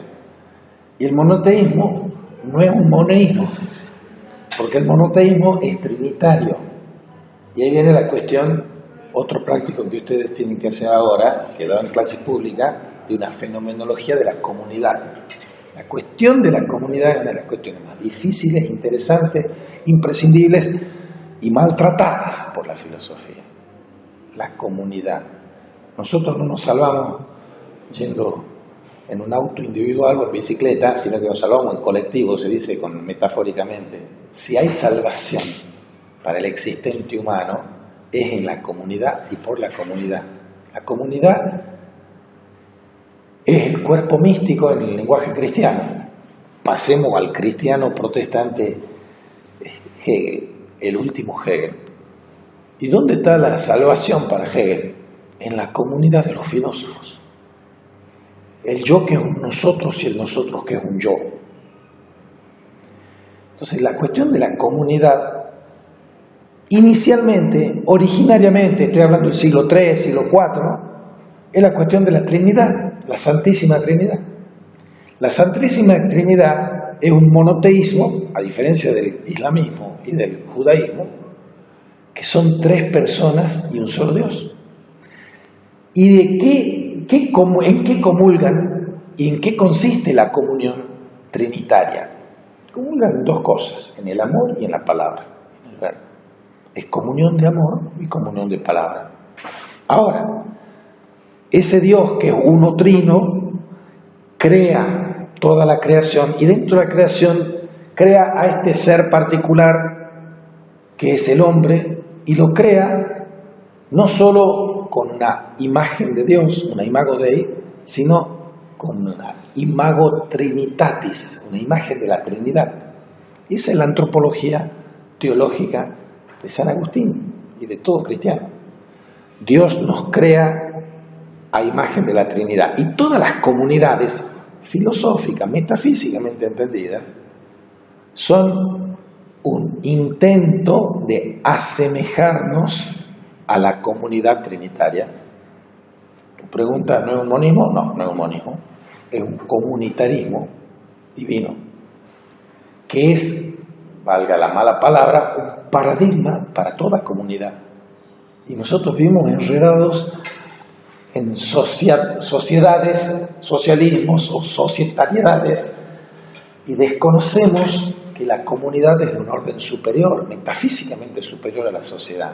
Hay sociedades de abejas, de ovejas, de delfines, de macacos, de monos, de gorilas, de elefantes, de hormigas. No hay comunidades de nada de eso. Solo hay comunidades de personas. La persona, o el individuo en el sentido kierkegaardiano, es la condición de posibilidad de la comunidad. Y lo es porque somos creados a imagen de la comunidad divina. Y ninguna comunidad humana se realizará y consumará sino en la más pulcra asemejarse a la comunidad divina. Bien, avancemos. Bueno, nos quedan 15 minutos. A ver, el programa de Henry, a diferencia de esto que acabamos de ver de Levinas, implica unir a fondo con esta concepción de la fenomenología como el estudio del aparecer mismo de cuanto aparece. Cuando algo aparece, ¿aparece ante quién? Ante mí. Y hay algo que aparece y algo que hace aparecer. Y realizar la fenomenología como ontología, o al revés, la ontología como fenomenología también, es fundar que aparecer es en realidad lo mismo que ser. Y el programa de Henry consiste en la realización de esta ontología como fenomenología. Y no es como una ética primera, ni como una religión de la alteridad, como venimos viendo en Levinas, que en última instancia desembocan tanto Levinas como Henry en Kierkegaard.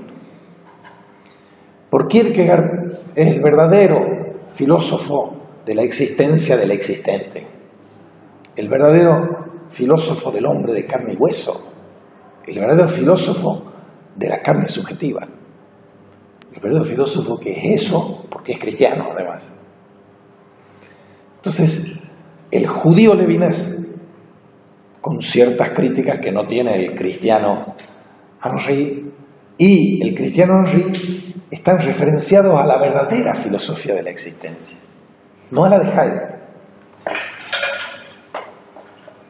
Hay que distinguir, y para esto nos ayuda la sabiduría del lenguaje, existencia de existente. La existencia es una abstracción, el existente es una singularidad carnal y concreta. Y Levinas y Henry han apuntado sus cañones a desmontar la filosofía de la existencia para afirmar la filosofía del existente o del viviente. Eso es la toma de distancia de ambos respecto de Heidegger. Pero avancemos nuevamente, o retrocedamos nuevamente hacia Husserl, Edmund Husserl y la insuficiencia de la fenomenología de Husserl. ¿En qué se quedó corto Husserl? En haber planteado la diferencia fenomenológica, no ontológica, entre el acto de la conciencia y el sentido noemático. Hay una diferencia que no es ontológica para él, sino fenomenológica, entre noesis y noema, el acto de la conciencia y el contenido noemático de la conciencia. Ahora, el contenido noemático, dicho en la lengua filosófica moderna, es el objeto. O sea, la diferencia fenomenológica, dicho mal y pronto, es la diferencia entre el sujeto y el objeto.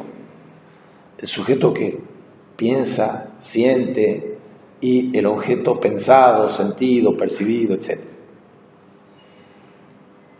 Hay que entender aquí objeto en el sentido más amplio posible, acogiendo también los correlatos de los actos de la voluntad y del sentimiento. Nosotros no somos solo logos que tenemos intencionalidad cognoscitiva, sino que somos etos, intencionalidad volitiva, cuando queremos algo, y somos patos, pasión, cuando sentimos algo. Entonces, el objeto puede ser objeto de la intencionalidad, del logos, del etos o del patos.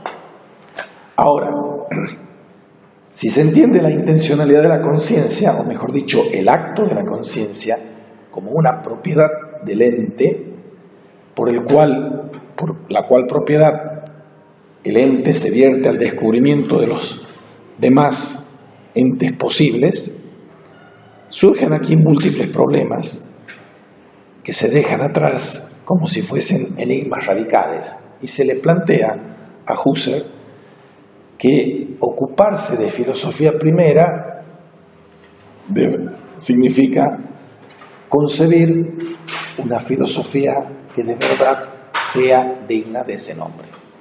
La filosofía solo es primera, y si no, no es filosofía si se ocupa de dignificar su nombre y su quehacer. Y esa primacía de la intencionalidad, apuntando a los correlatos del logos, del etos y del patos, va a derivar en una ontología formal, no material. La ontología formal husserliana es una ontología general. Y esto es lo que para Husserl es la intencionalidad y el correlato como principios, una totalidad a la que pertenece el correlato de la conciencia. Ya he venido mencionando 4 o 5 veces a medida que surgía en el texto la palabra correlato. Es una palabra preciosa, hermosa y también ardua para comprenderla en su significancia original fenomenológica. Cuando les hablaba de Franz Rosenzweig, les hablaba del filósofo judío que ha planteado de que hay 3 ideas en la filosofía: la idea de Dios, la idea del hombre y la idea del mundo. Y la filosofía solo filosofó sobre esas 3 ideas, siempre. Pero la filosofía tiene una matriz pagana. No lo dice en sentido despectivo, sino que la filosofía la inventó los griegos, no los judíos. Y en ese invento la han pensado aisladamente a esas 3 ideas. Entonces han pensado a Dios como solo Dios, al hombre como solo hombre y al mundo como solo mundo. Y eso hace un triángulo. Pero hay que buscar los correlatos, cómo relacionar esas ideas. Entonces él dice, entre el Dios y el mundo hay un pronombre personal que es el él, la tercera persona en singular. Hay un tiempo verbal que es el pasado, había una vez, y hay una forma lingüística que es el relato que es monológico, por decirlo así. Entonces, un punto que relaciona Dios y mundo, el que relata esas cosas que acontecieron en el pasado. Entre Dios y hombre hay un pronombre personal que es tú. Hay una forma del lenguaje que es el diálogo. Y hay un tiempo que es el tiempo presente. Tu diálogo presente. Puntito entre Dios y hombre. Y entre hombre y mundo hay otro puntito.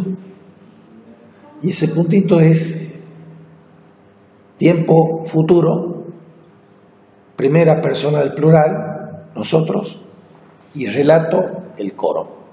Juntamos los 2 triángulos y me queda la estrella de David. Pero lo importante en esto es que en Atenas tenemos las 3 ideas fundamentales de Dios, mundo y hombre. En Jerusalén tenemos los puntos de revelación, eso es Dios a hombre, creación, eso es Dios a mundo, y redención, que es hombre, mundo.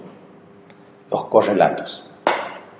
Son casi contemporáneos, un poquito más joven que Husserl, un poquito más grande que Heidegger, Rosenzweig. La palabra correlato en Husserl no tiene nada que ver con lo que le acabo de decir, pero sí tiene que ver para el planteo que está haciendo Henri. Henri está planteando que la intencionalidad de la conciencia, o mejor dicho, el acto de la conciencia, es una propiedad del ente. Y la intencionalidad y su correlato se entienden como una totalidad. Y ahí viene la palabrita matadora. El correlato de noesis y noema, del sujeto y el objeto, de la conciencia y el noema, se inscribe en una totalidad. Y volvemos a la cuestión maldita esa de la filosofía desde su cuna, la totalidad. Y el correlato es una parte de esa totalidad. La totalidad es a lo que pertenece el correlato de la conciencia y abarca por completo a la conciencia misma. Y así llegamos a las investigaciones lógicas de Husserl. Con esto vamos a terminar por ahora.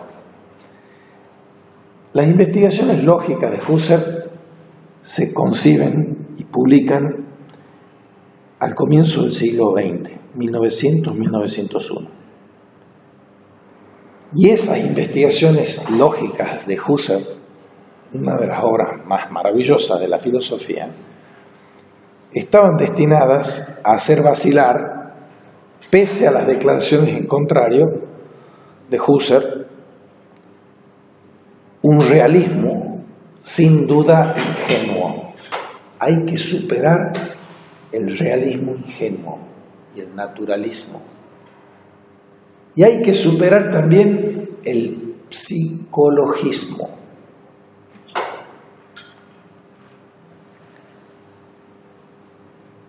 Brentano es el arma filosófica para superar el realismo ingenuo, pero Brentano era tan adversario de Kant que parece haber reflexionado poco también en el dogmatismo, dicho entre comillas, que había en Aristóteles, en Descartes o en Locke. Criticar a Kant apelando a filósofos que también cometen pecados análogos a los de Kant, presuntamente para criticar el realismo ingenuo. Entonces, el punto de giro, el punto de inflexión en la historia de esta filosofía de la modernidad temprana, está en Descartes. Un Descartes racionalista. Ese Descartes racionalista que se enfrenta a lo que en los hechos es el trabajo de la primera meditación. Las primeras meditaciones de prima filosofía, así se llaman las meditaciones metafísicas. En latín, primera meditación de prima filosofía. Ahí ya está toda la genialidad revolucionaria de Descartes, que después va a borrar con el codo en la tercera y en adelante. Ahora, llegaremos a eso y lo hemos visto en otras clases. Descartes estaba iniciando algo realmente nuevo, una innovación radical, que son llevadas a su cima más elevada filosóficamente por las investigaciones lógicas de Husserl. Y eso nuevo es hablar de la vivencia de la verdad. Vivencia, en alemán se dice Erlebnis. Vivencia de la verdad. A ese punto llegamos. La cima máxima de la innovación de Descartes a Husserl, consumada en Husserl, es ver que la verdad no es algo estático que implica la adecuación de mi intelecto con la verdad de la cosa, una verdad como correspondencia, ni una verdad pragmática, sino la vivencia de la verdad. Lo vamos a dejar ahí y seguimos el miércoles que viene, Dios mediante. No sé si tienen preguntas o dudas. El siguiente sería. ¿Cómo? Sería el siguiente porque me viene ¿Ah, sí? Bueno. Vivimos de joda aquí, perdón. Que somos de lo último, pero no somos penúltimos, somos tan últimos que ni llegamos a ese último. Terrible. ¿Y cómo se va a terminar el curso con esto? Ustedes, se lo digo porque ahora están aquí, no han venido casi ninguno a casi ninguna de las clases públicas que he dado, que yo he estado dando contenidos de la materia y que ahora tendrán que practicar con el profesor Vera esas cosas que hemos visto ahí en el contenido de la materia. Yo todavía no las he colgado, así que tampoco tiene el recurso de verlas, de escucharlas. Pero eso forma parte de la irresponsabilidad ética, hablando levinasianamente, que tienen ustedes. Ustedes son los que están aquí, se lo digo. ¿Cuál es el motivo por que ustedes han elegido no venir? Yo he elegido venir y ustedes han elegido no venir. Cada uno es dueño de elegir lo que quiera, pero tienen que aceptar las consecuencias de lo que eligen. Y la consecuencia es que ustedes están peor pertrechados que si hubieran venido. Así, simple y llano. Les dejo este libro, vayan leyéndolo. Es responsabilidad de ustedes elegir si lo leen o no lo leen. Si no lo leen, peor para usted. No sé si está claro y soy muy duro, ¿vale? Piensen ustedes, ¿no? Soy claro y distinto respecto de las responsabilidades que tenemos como docentes y como alumnos. Docentes que somos alumnos de nuestros alumnos y alumnos que son docentes de sus docentes. Quéjense, protesten, digan, no estoy de acuerdo. ¿O sí están de acuerdo? ¿Sí o no? ¿Están de acuerdo? Se quedan callados. Piénsenlo entonces y me discuten después. Me encanta discutir.